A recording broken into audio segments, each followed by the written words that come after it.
Hey everybody, day 209 in our Bible reading plan, 2 Chronicles 16 through 18, Proverbs 29, 15 through 27, and fun readings today. And here it is, the big idea. I always want to start with it to give you kind of a broad spectrum of what we're talking about, and then we'll dig in. The test of our faithfulness is in our willingness to trust God, even when we're tempted to think we don't need him anymore, all right? Asa stopped thinking that he needed God.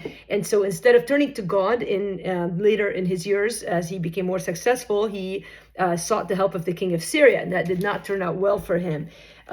He had seen God be faithful to him, so you gotta wonder, why does he do this? But he thinks he gets away with it. You know, we sometimes do things that we don't think are going to be a big deal. We think, what's the big deal? We're just asking help for someone who doesn't trust God, but it is a big deal. Everything is a big deal, and especially for a man who represented the Lord, in a sense. He's the king of the people of God. And so in verse 7 of chapter 16, Hanani the seer came and told him, hey man, he says, because you relied on the king of Syria and did not rely on the Lord your God, the army of the king of Syria has escaped you. He says, and he reminds him, he says, were not the Ethiopians and the Libyans a huge army with very many chariots and horsemen? Yet because you relied on the Lord, he gave them to you, into your hand. And now it leads up to this verse that's pretty famous. For the eyes of the Lord run to and fro throughout the whole earth to give strong support to those whose heart is blameless towards him. Now, that verse is very much quoted, and people love to say it and be like, follow after God. But the rebuke is in the second half, which he says, you have done foolishly in this, for from now on you will have wars. In other words, you didn't make God your support. And so be careful, don't quote the verse if you're not turning to God in your need.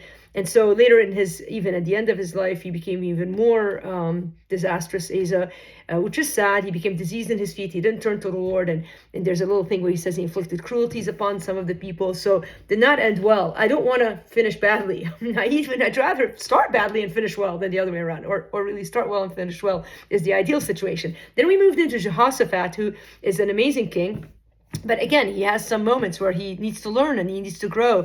And at the beginning, we see in verse 3 of 17 that the Lord was with him because he walked in the ways of David, and he removes all of the Baals, and his heart was courageous in the ways of the Lord. It takes courage to walk in the ways of the Lord, doesn't it? Sometimes when popular opinion is against you and there's pressure to do what everybody around you is doing. And so chapter 18, sadly, he makes a marriage alliance with Ahab, who we know was the worst king.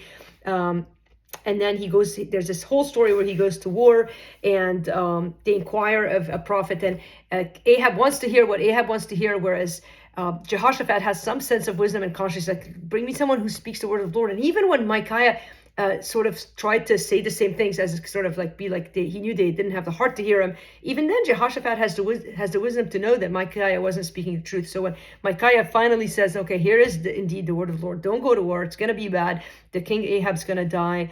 He says, "I saw all Israel scattered on the mountains as sheep that have no shepherd." And indeed, everything that he says comes to pass. In fact, King Ahab puts him in prison and says, "I'm going to fool him. I'm going to dress like somebody else," but it doesn't work. You cannot fool God. God's way will come to pass. So focus today on chapter 16, verse 9. Is your heart blameless towards the Lord? And if not, how can it be? Will you ask God to make your heart blameless? That's really the secret.